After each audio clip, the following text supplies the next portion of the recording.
sebenarnya orang Bali itu kan gampang sekali diatur. Orang Bali itu kan penurut kan, bisa melalui cukup getok bendesa adat aja, atau kalian Banjar, selesai.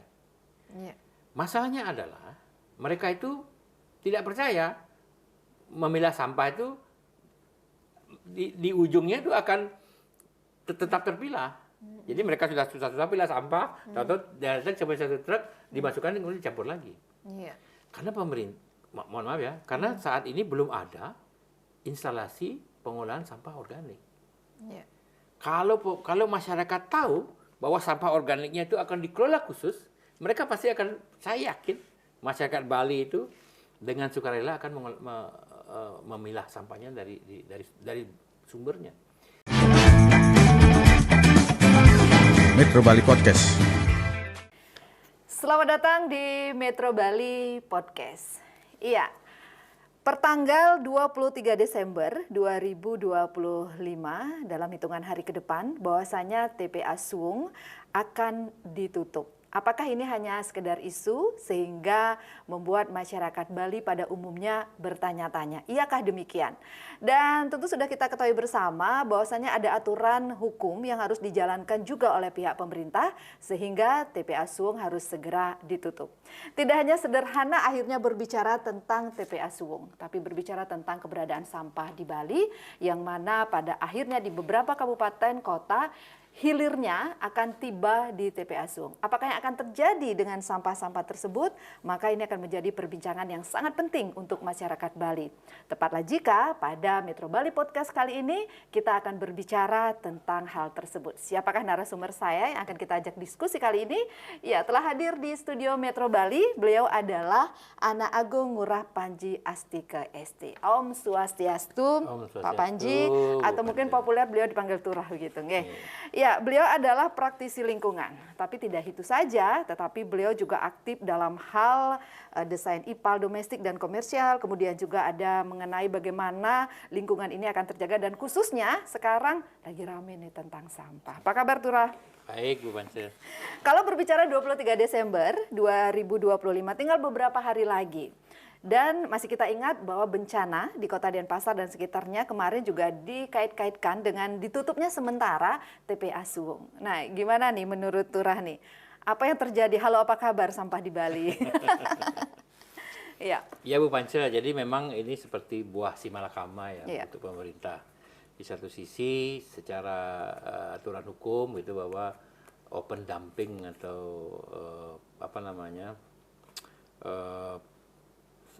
kayak Suwung itu ya, open dumping itu cara yang primitif katanya, benar nggak itu Turah? Betul, landfill itu sudah tidak diizinkan lagi oleh pemerintah. Jadi memang sih saya baca-baca di ini ya, memang TPA itu kan memang cara orang primitif untuk mengelola sampahnya, karena ya tinggal sampah ditaruh dibuang gitu aja selesai kan. Dan sering kita lihat bahwa truk-truk itu mengantre untuk masuk area itu. Saya berapa kali ke sana. Jadi perlu diketahui TPA Suwung itu luasnya 32 hektar. 32 hektar, luas sekali ya Turah ya. Dan itu sekarang sudah penuh dengan sampah. Ketinggian sampah itu Bu Panji tahu nggak berapa? Hampir 40 meter. Ketinggiannya. Wow. Jadi bayangkan itu memang sudah jadi gunung sampah. Sehingga dampaknya yang kemudian adalah dampak ekologinya sangat-sangat luar biasa. Yang pertama kan karena di sana itu open dumping itu, dan parahnya lagi adalah di sana bercampur antara limbah organik dan non organik.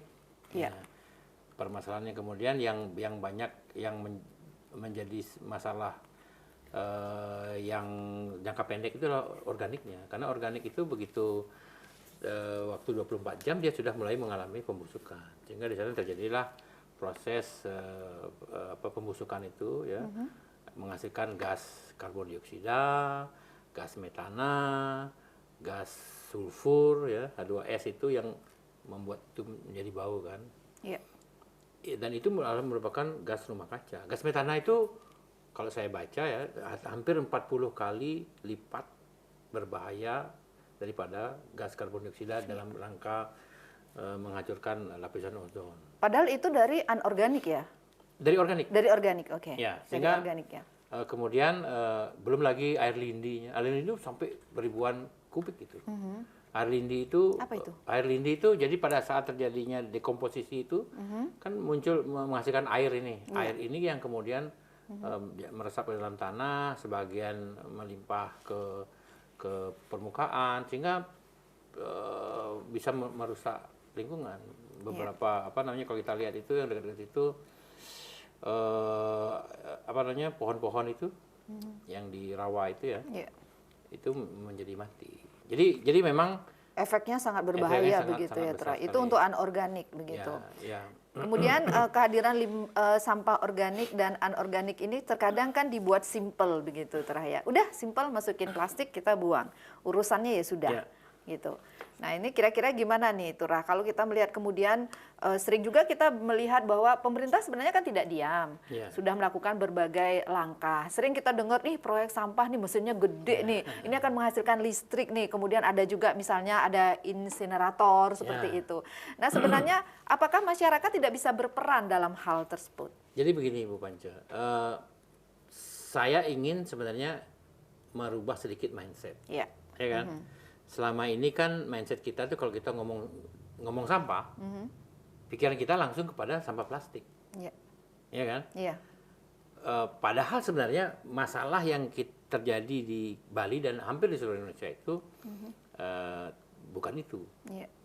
Sampah plastik adalah masalah jangka panjang karena dia memang untuk terurainya lama, kemudian bisa mencemari lingkungan, sama seperti dengan sampah organik. Masalahnya di Bali itu sampah organik itu hampir mencapai 70%. 68, sekian persen, ya kan? Sampah plastik itu hanya 12%. Itu. Dan bayangkan saja Bu Panca, per hari Bali itu memproduksi sekitar 3.600 ton sampah. 3.600 ton sampah. 68%-nya atau anggaplah 30%, kira-kira berapa itu? Hampir 38%-nya. 68%-nya 70%. Hampir 2.000 ton sampah organik per hari. Dan 25% dari sampah itu dihasilkan oleh industri kita. Industri pariwisata. Gitu kan? Nah, sampah organik ini lah yang kemudian yang dalam jangka pendek itu harus kita selesaikan. Bayangkan gini Pak, Bu Bojang. Kalau kita punya sampah non organik, plastik, ya kan? Itu kan bisa kita kumpulkan, kita bisa simpan di gudang. No problem, nggak ada masalah. Asal dipilah dengan baik begitu ya. Dipilah, asal sudah kalau sampah plastik aja ya, tidak tercampur dengan sampah organik. Ditaruh sebulan juga nggak apa-apa, ya kan? Nanti dikumpulkan pada saat dia banyak, itu bisa menjadi value. Tapi sampah organik, khususnya sampah food waste, gitu.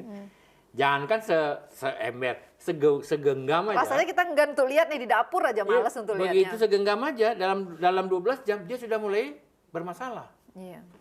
Berbau. Mengundang serangga, mengundang tikus, segala macam. Itu dan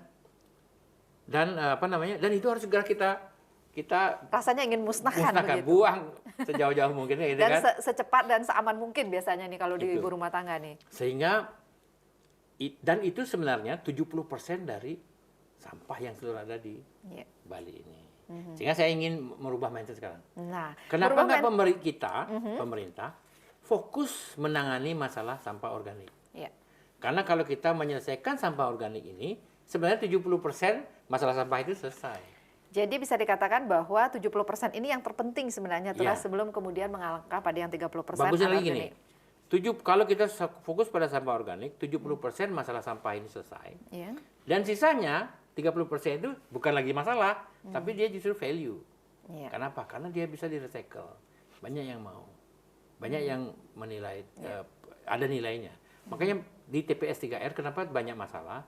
Karena orang hanya mau mengambil plastik dan sampah non organik saja. Sampah organiknya nggak ada yang mau. Karena mereka menganggap itu ribet lagi untuk diolah lagi. Harus ada strateginya, harus ada orangnya. Untung apa enggak sih gitu juga. Selama ini kan sebenarnya teknologi pengolahan sampah organik itu banyak, Pak.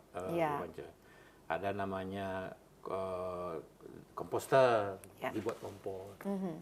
kemudian ada pakai black larva soldier gitu ya. Iya. Apa istilahnya itu saya kurang tahu. Yang pakai ulet itu kan. Iya. Pakai Banyak, cuman itu membutuhkan tempat yang luas dan prosesnya panjang. Iya. Hampir 30 sampai 60 hari untuk mencapai proses composting itu. Iya. Nah, sehingga ini belum selesai, datang lagi yang baru, numpuk. Nah, Masalah ini yang harus kita jika melalui sebuah proses, kalau kita simpelnya kan di masyarakat menyebutnya bahwa memilah sampah berbasis sumber, kan Ya. begitu, apa yang diinstruksikan juga oleh pemerintah. Nah, dalam hal ini diperlukan sebuah alat juga, dan kalau tadi berbicara tentang sistem, cara, ada Ya. dengan kompos tersebut dan dengan cara yang lain begitu. Kadang-kadang kan kita ingin sesuatu yang praktis, Turah. Pengen praktis, bisa kita dilakukan di rumah, kemudian bersama keluarga atau entah kelompok, komunitas, sehingga diperlukanlah sebuah teknologi. Nah, Turah nih sebagai seorang praktisi lingkungan pasti sudah melanglang buana kemana-mana, Ya. sudah melihat bahwa kalau kita lihat negara-negara lain kok bisa gitu ya. Bali ini kok nggak bisa gitu ya. Makanya melihat dari permasalahan itu, jadi saya merasa bahwa kita tuh agak salah fokus. Salah fokus. Kita fokus hanya pada plastik, kampanyenya plastik, ya kampanyenya daur ulang plastik. Padahal sebenarnya kita harusnya fokus pada sampah organik ini. Kalau sampah organik ini selesai, sampah plastik itu bukan lagi sampah, tapi dia value, itu poinnya. Iya. Ya. Nah, seperti kita ketahui bahwa mengolah sampah organik itu kan agak ribet. Iya. Butuh tempat yang besar, butuh waktu yang lama, butuh orang yang banyak ya untuk mengelola sampah itu, dan nggak semua orang mau mengolah sampah itu. Kedua, itu butuh tempat yang agak jauh Dari kawasan dari pemukiman ya. misalnya gitu Karena ya. kan itu mengeluarkan seperti saya katakan tadi bahwa composting itu menghasilkan H2S, metana, itu bau gas-gas itu sangat tidak baik. Tidak nyaman untuk manusia. Nah, sehingga saya kemudian belajar di beberapa negara yang sudah advance dalam mengolah sampah itu. Boleh tahu kemana saja Turah selama ini? Saking pengennya memberikan yang terbaik nih untuk Bali. Ya, saya sih memilih beberapa negara di Eropa dan di Cina. Cina khususnya. Cina. Ya. Saya sempat berkunjung ke sebuah negara, sebuah tempat di Cina, di Shenzhen dan Guangzhou. Itu mereka, pemerintah sudah menyiapkan sebuah tempat pengolahan sampah, food waste organik. Ya, saya melihat ke sana itu ada tempat pengolahan sampah 100 ton per hari, Bu Pancel. Itu posisinya di mana ditaruh? Tengah kota. Di tengah kota? Di sebelahnya pengolahan sampah ini, itu ada apartemen mahal. Per meter perseginya 200 juta, bayangin. Wow. Per meter persegi 200 juta apartemen ini. Sebelahnya pengolahan sampah. 100 ton per hari. Itu tidak ada bau sama sekali. Tidak ada bau, praktis. Ya. Kemudian itu bisa menjadi tempat anak-anak sekolah untuk belajar tentang sampah. Teknisnya tuh seperti apa? Saya nggak bisa bayangkan Turah. Karena sampah itu identik dengan bau biasanya. Nanti saya kasih lihat videonya, ada videonya. Iya. Dan mereka mengolah sampah itu hanya dalam 8 jam. Sehari? Sehari. Setiap hari? Setiap hari. Dengan 100 ton 100 sampah? ton per hari itu selesai dalam 8 jam. Jadi begitu semua sampah masuk, 8 jam kemudian itu sudah menjadi kompos. Wow, gimana caranya itu Turah ya? Makanya ini butuh teknologi, ada teknologinya. Nah, Iya. inilah sebenarnya di Eropa juga sama. Mereka ada teknologi gasifikasi, cuman di Eropa biasalah agak mahal segala macam. Iya. Nah, saya kemudian melirik ke teknologi Cina ini. Saya belajar di situ. Iya. Sehingga kemudian saya membuat kontrak lah dengan mereka untuk membawa teknologi itu ke Bali. Iya. Kebetulan juga sebelum itu sebenarnya saya sudah membuat mesin yang sama. Mesin yang sama. Nah, kombinasi dari pengetahuan saya yang secukupnya itu dengan pengalaman saya di sana kemudian menghasilkan sebuah produk baru. Wah, berarti bahwasanya dengan mesin ini bisa kita pergunakan secara sederhana sesungguhnya di Bali, Ya. jikalau ada elemen-elemen yang juga menyertai, begitu Turah. Karena sejauh ini kan kita, kalau boleh jujur lah nih ya, sebagai masyarakat selalu beranggapan bahwa memilah sampah aja kita kadang-kadang males ya, Turah ya. Nah, apalagi dengan adanya situasi seperti sekarang ini, saya yakin tidak hanya TPA Suwung, tetapi juga Seluruh TPA yang di lain Bali. juga akan demikian. Ya. Maka dari itu, ketika datang dari Cina, membawa ilmu dan dikombin kemudian hadirlah sebuah komponen yang sangat penting. Kita penasaran tuh, Rah. Mungkin silakan bisa dijelaskan. Jadi Apakah gini, itu? Jadi gini, saya kan juga kebetulan memang masalah TPA ini Iya. mengemuka tanggal 23 ini akan ditutup. Saya mempunyai bayangan kalau TPA ditutup nanti sampah kemana? Ya. Ya kan? Masyarakat buang sampahnya kemana? Jangan, mudah-mudahan tidak Ya. buang sampah ke got atau Ke sungai lagi. Seperti saya katakan tadi, sampah plastik kan mereka bisa jual. Bisa kumpulin. Kalau di rumah tangga mungkin dikumpulin satu desa, satu banjar, itu nilainya bisa tinggi. Nah, sampah organik ini kemana? Jadi saya kemudian dari sana kemudian saya membuat sebuah mesin. Mesin pengolahan sampah organik khusus food waste. Mesin pengolahan sampah organik. Organik, ya. Ya. Dan mesin ini persis seperti yang di Cina, itu bisa mengolah sampah organik menjadi kompos hanya dalam 8 jam. 8 jam? Ya. Wow, keren. Jadi Bu Pance punya sampah dari dapur, masukkan ke tempat ke mesin saya, hanya tekan saja satu tombol, udah tinggal. 8 jam kemudian datang sudah jadi kompos. Sudah jadi kompos. Dan teknologi ini tidak berisik, tidak mengeluarkan suara bising, tidak mengeluarkan bau, karena di sini mesin ini saya menggunakan bakteri termofilik, ya, sehingga tidak menghasilkan gas buang sama sekali. Semua sampah itu dirubah menjadi energi, ya, menjadi panas oleh bakteri itu dan uap air. Uap airnya kemudian saya dinginkan menjadi air, bisa dibuang ke septic tank atau ke got itu sendiri. Ya, atau dipakai untuk menyiram, bisa untuk menyiram tanaman begitu. Sedang diteliti airnya. Iya. Apakah airnya cukup bisa dipakai untuk menyiram, apakah cukup bermanfaat juga seperti itu. Tapi setidaknya sudah bisa dikembalikan ke alam begitu Bisa ya. dikembalikan ke alam dengan aman karena juga tidak terlalu banyak. Nah, kalau demikian adanya dengan waktu 8 jam kemudian sampah organik ini akan menjadi kompos, memang satu hal yang kesannya mudah gitu ya. Tetapi sejauh ini kan selalu kita membayangkan bahwa mengelola sampah itu dikembalikan kepada pemerintah. Nah, kalau seperti ini misalnya dengan alat yang Turah ciptakan ini, kira-kira ini bisa dibayangkan ya, mungkin nanti via video juga, Niki ukurannya apakah bisa dalam rumah tangga itu dipakai atau dalam komunitas atau bagaimana? Sebenarnya secara teori bisa dibuat untuk rumah tangga, cuman untuk saat ini masih terbatas. Mesin saya itu paling kecil 25 kilo per hari, bisa per 8 jam, 25 kilo. Nah, satu keluarga rata-rata itu menghasilkan 1 kilogram sampah food waste, organik dan food waste ya, 1 kilogram per satu rumah tangga. Jadi kalau punya satu yang kecil ini bisa untuk 25 rumah tangga. Berarti bisa untuk satu komunitas atau satu komplek perumahan gitulah ya. Dan sebenarnya saya ingin menyasar dulu industri-industri komersial, seperti rumah makan, restoran, hotel, rumah sakit, karena kan produksi sampah food waste ini terbesar itu dari industri pariwisata ini. Rumah sakit, hotel, restoran, ya warung-warung. Kalau perumahan, sebenarnya ada juga beberapa perumahan yang meminta supaya mereka ada 25 rumah gitu kan, mereka ingin ambil satu untuk dicoba di perumahan mereka. Tapi syaratnya satu. Gimana itu, Turah? Ya memang kita harus mulai membangun budaya pemilihan sampah. Karena gini Bu Panco, sampah organik itu kalau bercampur dengan sampah non organik itu masalahnya jadi tambah panjang. Kenapa begitu? Karena gini, karena sampah plastik nih, begitu bercampur dengan sampah organik, itu kalau plastik ini mau di recycle, itu harus dibersihkan dulu, sehingga membutuhkan energi dan biaya yang tinggi. Gitu.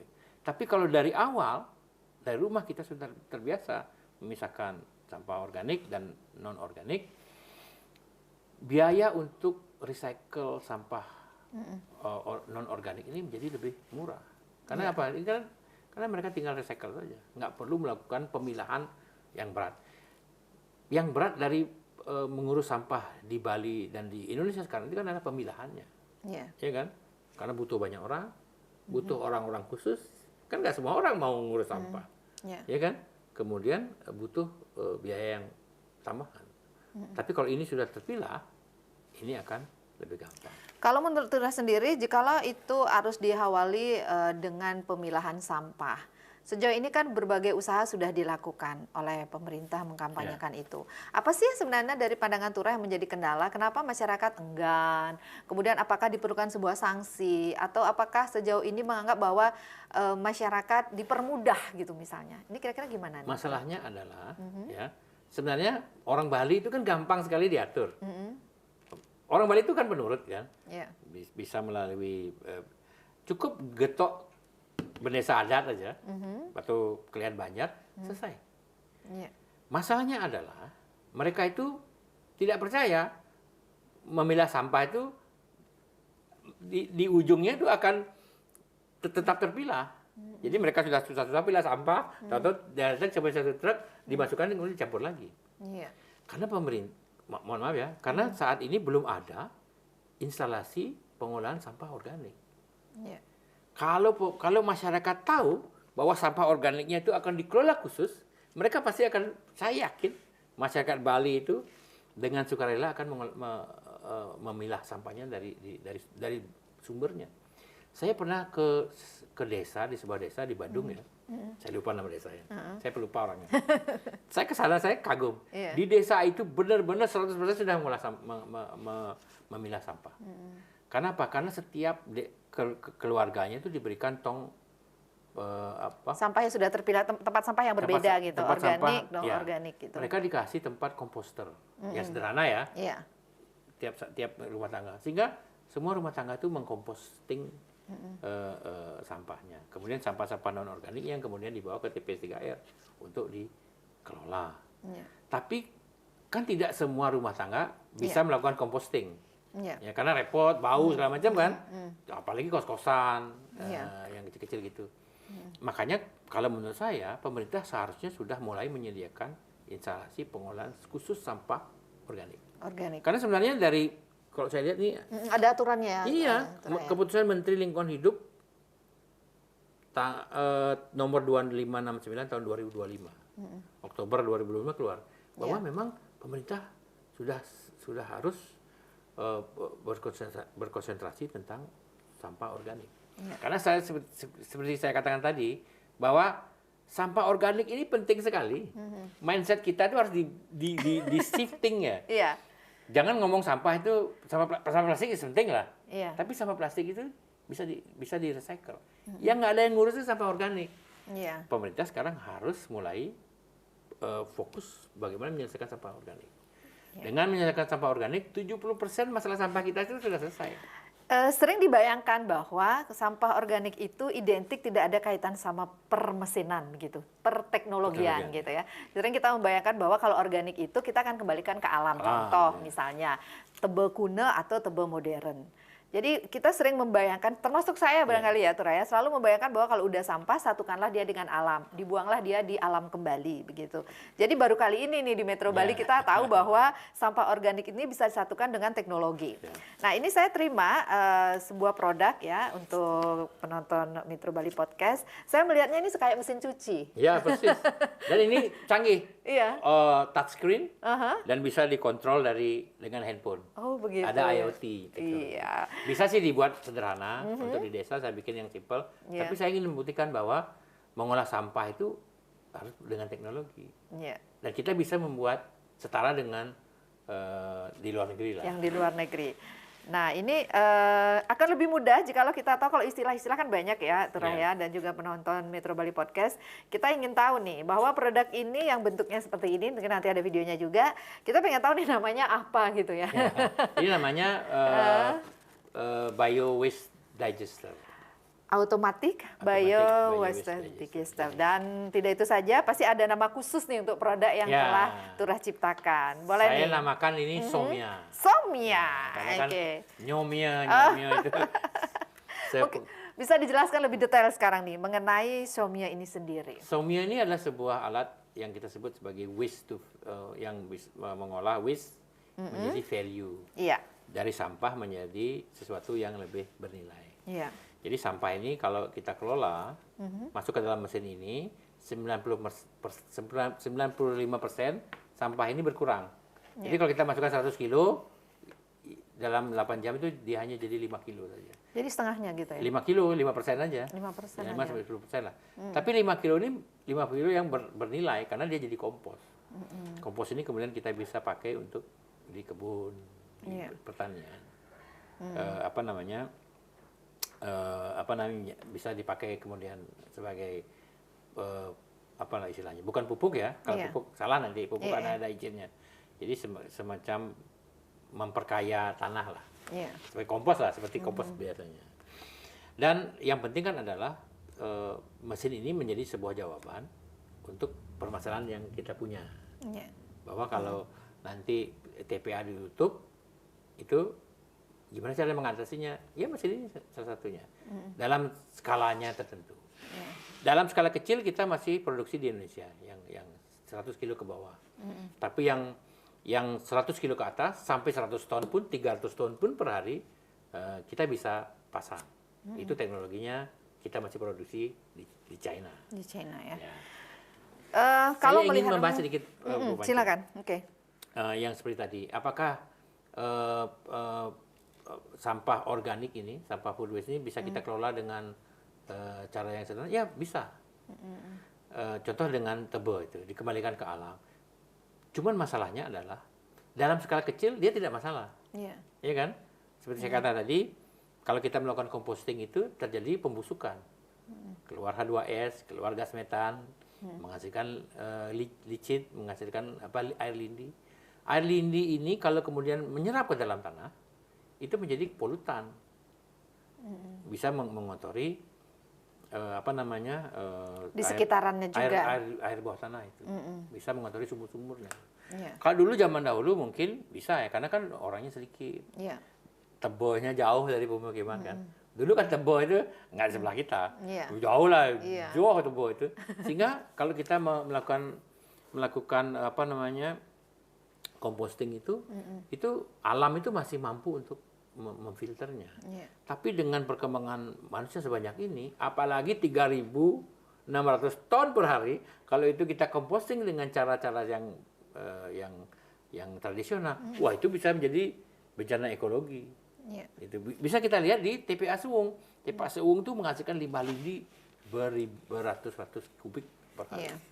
Dan ini juga terjadi tidak hanya di TPA Suwung sebenarnya, seperti misalnya di Tabanan, juga ada di TPA yang lain. Makanya Bu Panja, di orang-orang yang di sekitar TPA pasti bingung mereka, pusing, karena baunya luar biasa, lalatnya banyak sekali, seranganya banyak sekali, dan itu sebenarnya potensi bahaya dalam jangka panjang. Kesehatan masyarakat itu terganggu. Dan yang paling pasti, kalau masalah sampah ini tidak selesai, bukan hanya berbahaya kepada kesehatan masyarakat, juga kepada industri pariwisata ini sendiri. Kalau nggak bisa selesai masalah sampah ini, saya yakin nggak akan ada orang lagi yang mau berkunjung ke Bali. Dan ini sangat berbahaya sekali pastinya. Kita semua. Menjadi renungan buat kita semua, Turah atau Pak Panji. Namun ada beberapa taman wisata di Bali, mungkin saya tidak perlu sebutkan namanya, ada beberapa yang mereka ternyata sudah mampu mengelola sampah organiknya dan memilahnya sendiri dalam kurun waktu yang cukup bagus. Tapi kenapa? Apa sih yang menjadi penyebab kemudian ini tidak bisa dilakukan juga oleh komponen yang lain, baik itu di pariwisata, dalam tanda kutip mungkin juga di kantor-kantor pemerintah atau di rumah. Itu begitu sulitnya masyarakat untuk melakukan hal tersebut.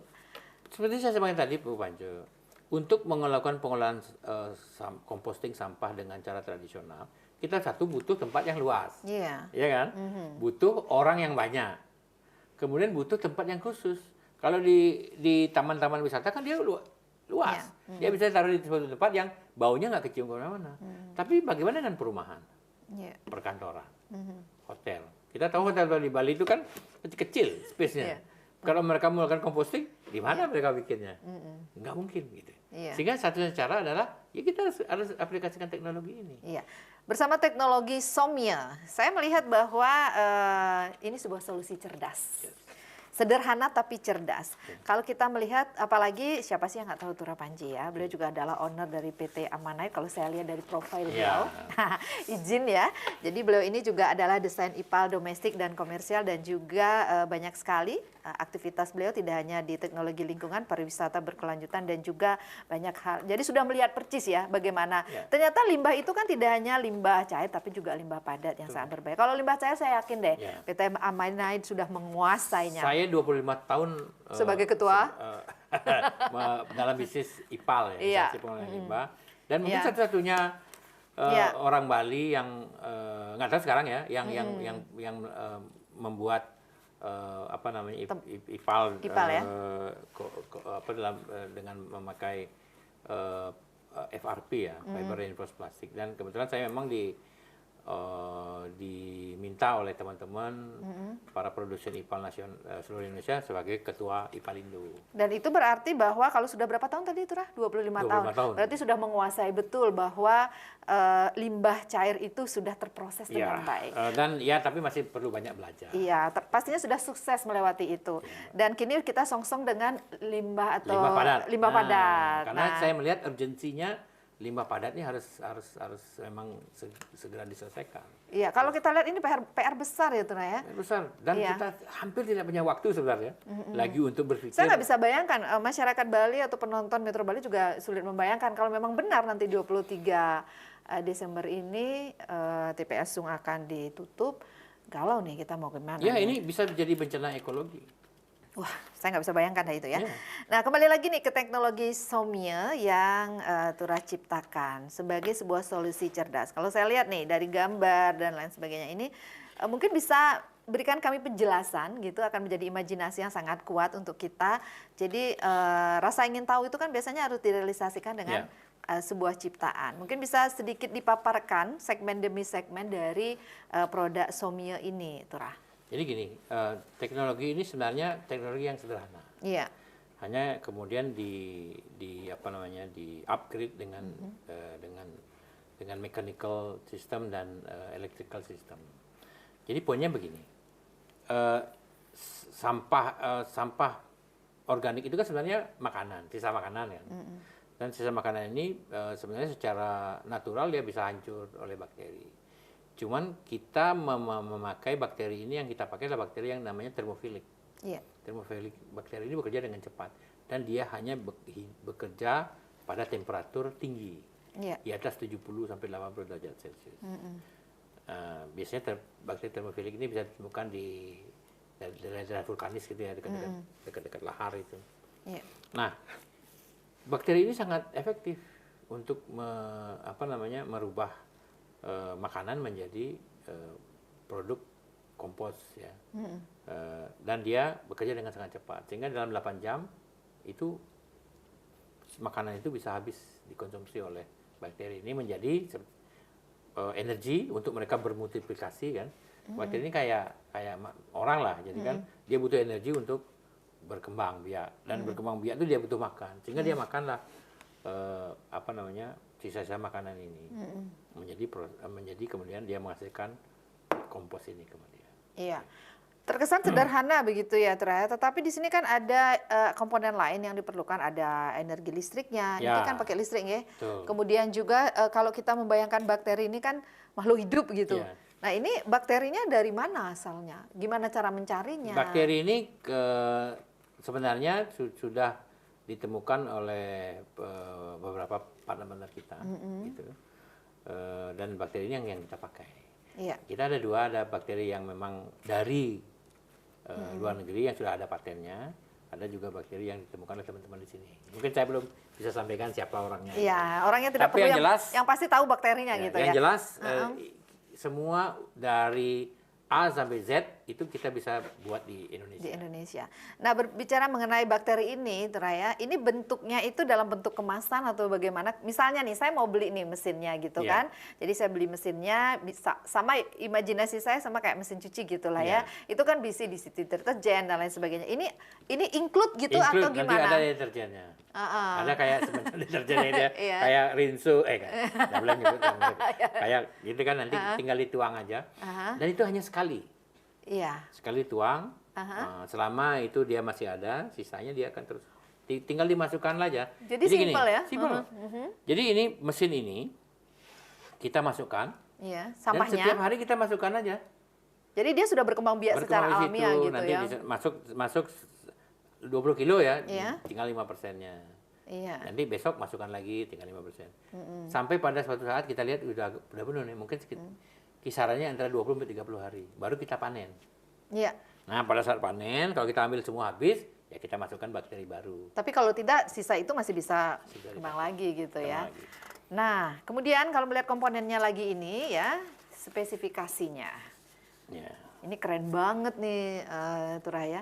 Dari identitas produk, kapasitas, kemudian dimensi berat dan lain sebagainya. Kalau saya saksikan ini, jikalau gitu nih, kalau masyarakat ingin segera menggunakannya dengan energi listrik dengan daya berapa? Kalau yang untuk 25 rumah ini, itu energi listriknya hampir 3.000 watt. 3.000 watt. Pada saat satu kali pemutaran. Total artinya gini, mesin ini total wattnya 3.000 watt. Ya, tapi pada saat dia bekerja, kan dia bekerja nggak barengan semua. Iya. Jadi pada saat bekerja itu ada heaternya yang banyak bekerja, kemudian ada rotornya yang bekerja. Jadi pada saat bekerja itu rata-rata hanya 1.500 watt, 1.000 sampai 1.500 watt. Kadang-kadang dia berhenti. Jadi mesin ini nggak bekerja terus. Iya. Jadi dia ada siklusnya. Jadi dia berputar selama 1 menit, kemudian berputar balik selama 1 menit, kemudian istirahat selama 2 menit.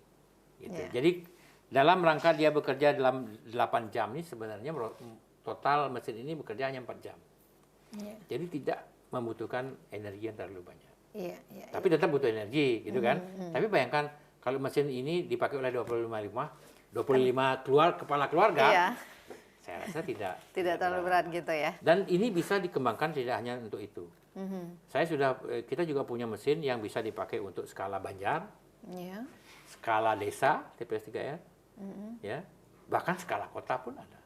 Jadi yang kapasitasnya 25 kilo sehari, 25 kilo, 100 kilo sehari, itu saya rencana akan sasar untuk perumahan, kemudian hotel-hotel kecil, dan yang mungkin yang 500 kilo sampai 1 ton untuk hotel-hotel bintang 5 yang ada apa istilahnya venue-venue-nya, mungkin untuk pasar, untuk TPS 3R hitungan saya antara 2 ton sampai 3 ton per hari mesinnya, dan untuk skala kecamatan itu mungkin sekitar 100 ton, skala kota bisa 100 ton atau 300 ton per hari bisa. Dan itu tidak membutuhkan tempat yang besar. Nah, ini keuntungannya. Mesin ini kalau untuk hotel saja, saya pasang ada di hotel di Canggu itu.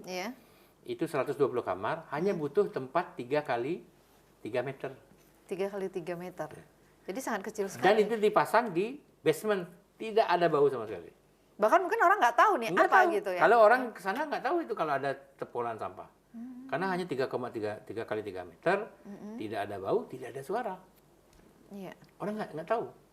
Jadi benar-benar clean di sana. Dan sehingga kita tidak butuh tempat yang jauh gitu kan. Tidak perlu tempat yang besar dan tidak perlu tempat yang spesial. Dan bisa dikerjakan oleh 1 orang. 1 orang pun tidak penuh, dia hanya pencet gitu aja mungkin kerjanya cuma setengah jam aja. Di hotel ini ya, yang skala hotel ya, dia hanya datang pagi itu, masukkan semua otomatis, mungkin hanya butuh setengah jam selesai. Dia tinggal 8 jam kemudian dia tinggal ngecek, matiin, selesai. Praktis banget ya. Praktis sekali. Itu. Dan yang kecil ini pun bisa untuk restoran juga seperti itu. Jadi restoran itu mungkin dia masak kan, pagi, habis malam itu jam 10, jam 11 dia tutup, dia kumpulkan semua sampahnya, masukkan ke sini, udah hidupin tinggal 8 jam.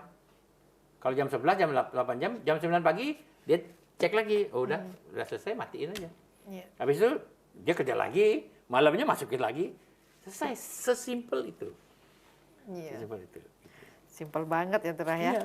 Nah kemudian penguraiannya cepat, beroperasionalnya praktis. Silent, tidak ada bau, tidak ada gas buang. Iya, luar biasa. Nanti akan ada videonya yang kita siapkan juga untuk kemudian masyarakat memahaminya. Nah, kalau misalnya Kita kan sering sekali ada rasa khawatir, Ya. ada rasa was-was nih. Belinya mahal apa murah sih?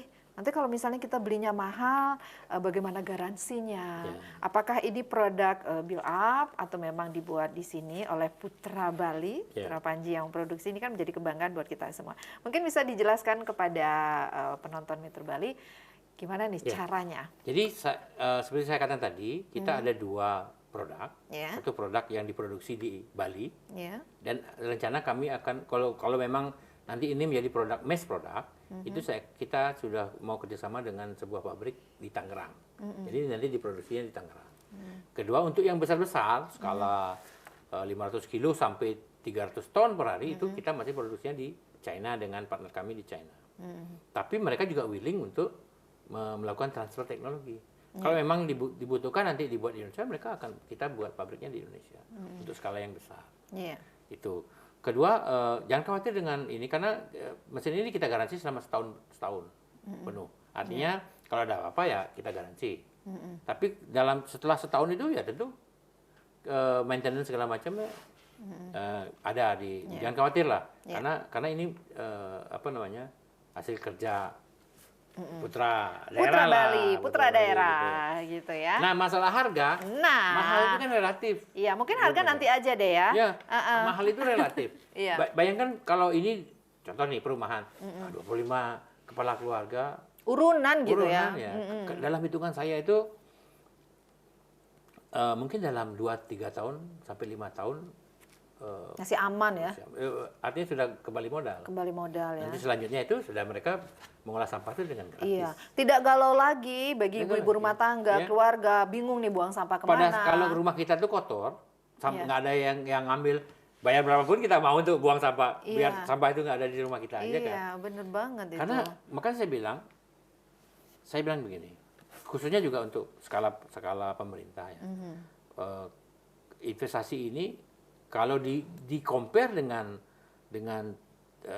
sekarang itu yang tidak melakukan apa-apa itu ya mungkin mahal. Tapi kalau kita tidak lakukan ini, itu cost-nya akan jauh lebih mahal. Iya. Karena begitu terjadi bencana ekologi, sampah di mana-mana, kerugian yang akan kita tanggung itu lebih besar, baik dari kerugian kerusakan lingkungan, kerugian dari kesehatan masyarakat, kerugian dari industri pariwisata, banyak sekali. Tidak terhingga itu nanti kerugiannya. Sehingga menurut saya dari sekarang kita harus sudah mulai melakukan ini. Karena kita nggak punya pilihan nih. Kita nggak punya pilihan. Kalaupun ditunda penutupan sampah, sampai kapan ditundanya? Karena sebelumnya juga sudah pernah ditunda. Sebelumnya sudah ditunda. Berapa bulan itu? Apakah kita menyelesaikannya? Kan tidak. Iya. Nah, mungkin dulu wajar ya dulu apa dipakai untuk menyelesaikan ini? Karena nggak ada teknologinya. Nah, sekarang ini ada. Teknologi sudah ada dan kami sangat senang kalau bisa bekerja sama kemudian dengan pemerintah ya. Dan dipanggil, kita kerja bareng-bareng. Ya kami mungkin kemampuan kami ya tidak banyak gitu kan. Tapi kalau kita berkolaborasi, kami sebagai praktisi dengan pemerintah sebagai pemegang kebijakan dengan para akademisi ya. Saya kira ini akan menjadi sebuah way out yang luar biasa untuk balik kita ke depan. Wow, luar biasa diskusi kita kali ini. Dan mungkin bisa disampaikan juga, silakan. Dan tentunya bagi masyarakat, karena sejatinya itu sampah kan milik semua masyarakat, milik personal juga, bahwa dari usia berapapun mereka memproduksi sampah baik organik maupun anorganik. Jadi dengan teknologi ini semua dari anak-anak juga bisa berperan karena dengan caranya sangat sederhana. Ada beberapa tempat mungkin yang mereka punya tradisi memilah sampah seperti itu, ada gerakan-gerakan. Tapi usaha itu membutuhkan energi yang sangat besar dan sudah diuji cobakan juga kadang-kadang sia-sia. Banyak peran NGO juga di sana juga akhirnya bertemu pada situasi yang menimbulkan tanda tanya yang lebih besar. Momentum akan ditutupnya TPA Suung ini per 23 Desember menjadi momentum yang sangat penting, diperlukan sebuah perjuangan dan kita berharap dan yakin bahwa dengan hadirnya teknologi automatic bio waste digester ini semoga saja akan bisa menjawab, apalagi namanya Somil gitu ya. Semoga nanti bisa menyelesaikan. Iya, saya jadi pengen tahu ya Turah, apa sih yang menyebabkan Turah begitu getol banget untuk menghadirkan mesin ini kan tidak mudah gitu. Betul. Jadi seperti yang saya sampaikan kan, saya ini sudah 25 tahun bergerak di bisnis lingkungan, Iya. ya kan. Dan saya melihat bahwa saya mulai IPAL itu juga sama seperti sekarang. Berarti sejarahnya sama gitu ya? Dulu orang ngapain saya beli IPAL Iya. mahal-mahal, padahal dengan bikin septic tank aja buang ke tanah Selesai gitu. masalahnya. Tapi Iya. saya meyakinkan diri bahwa kita harus menjaga lingkungan ini dengan baik. Iya. Dan suatu saat teknologi ini mau tidak mau dibutuhkan. Iya. Dan ya sekarang terbukti nih.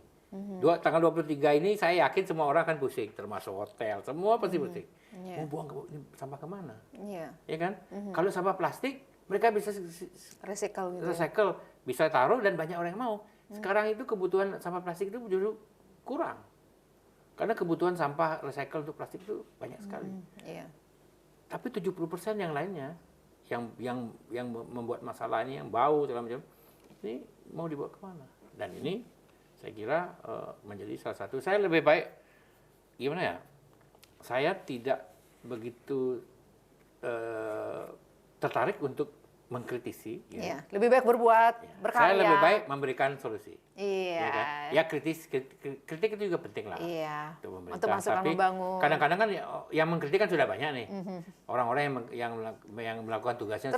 Terus siapa yang menciptakan nanti kalau semuanya mengkritik ya, begitu kalau ya? semuanya mengkritik, harus ada orang yang memberi solusi. Dan Iya. saya siap memberikan solusi ini. Iya, hadirnya Somia ini. Ya pasti ada satu pesan yang ingin Tura atau Pak Panji sampaikan kepada masyarakat atau siapapun stakeholder dalam hal ini untuk bagaimana sampah organik ini bisa terkelola dengan baik. Silakan. Ya, gini. Budaya sebuah daerah itu, sebuah negara itu bisa kita nilai dari bagaimana mereka mengelola sampahnya, ya. Dan inilah saatnya momentum gitu kita untuk mulai membuat sebuah budaya mengolah sampah dengan baik dan profesional, ya. Karena yang kita butuhkan sebenarnya adalah goodwill saja. Kalau mampu pasti mampu. Orang Bali adalah orang-orang yang unggul, ya. Yang penting ada goodwill bersama-sama, mari kita ciptakan budaya bersih untuk Bali yang kita cintai ini. Karena kalau Bali ini sudah bersih, maka kita akan bisa hidup dengan jauh lebih layak daripada sekarang ini. Itu, terima kasih. Baik, terima kasih Pak Panji, atau beliau lebih populer dipanggil Tura Panji. Terima kasih karena hari ini telah membuka sebuah cakrawala baru. Jika selama ini kita selalu berpikir tentang sampah anorganik atau plastik atau komponen lainnya, tapi hari ini menjadi hal yang sangat penting karena kita berbicara tentang sampah anorganik. Harapan besar kita, karya Somia ini akan segera kita songsong, kita akan pergunakan untuk lingkungan di Bali. Terima kasih karena sudah hadir. Sekali lagi Bu Satu Baca. lagi, silakan. Jika kita berhasil menyelesaikan sampah organik, maka 70% masalah sampah Teratasi. sudah selesai. Terima kasih. 30%-nya lagi otomatis Menjadi value. Iya. Jadi 100%. Terselesaikan. Oke, sukses semua nih ke Pak Panji. Iya. Terima kasih banyak. Menonton Metro Bali Podcast, apa yang kita diskusikan pada hari ini menjadi renungan yang sangat penting untuk kita semua. Alam ini akan bersahabat dengan kita jikalau kita bisa menjaga dan bisa memberikan solusi yang terbaik. Mengenai sampah, harapan kita bahwa sampah akan menjadi berkah untuk kita semua, tapi tidak menjadi bencana.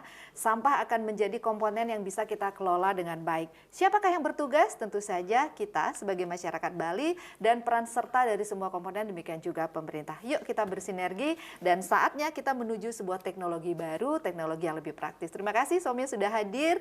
Terima kasih untuk Tura Panji. Kita akan bertemu kembali di Metro Bali Podcast berikutnya. Sampai jumpa. Om Santi.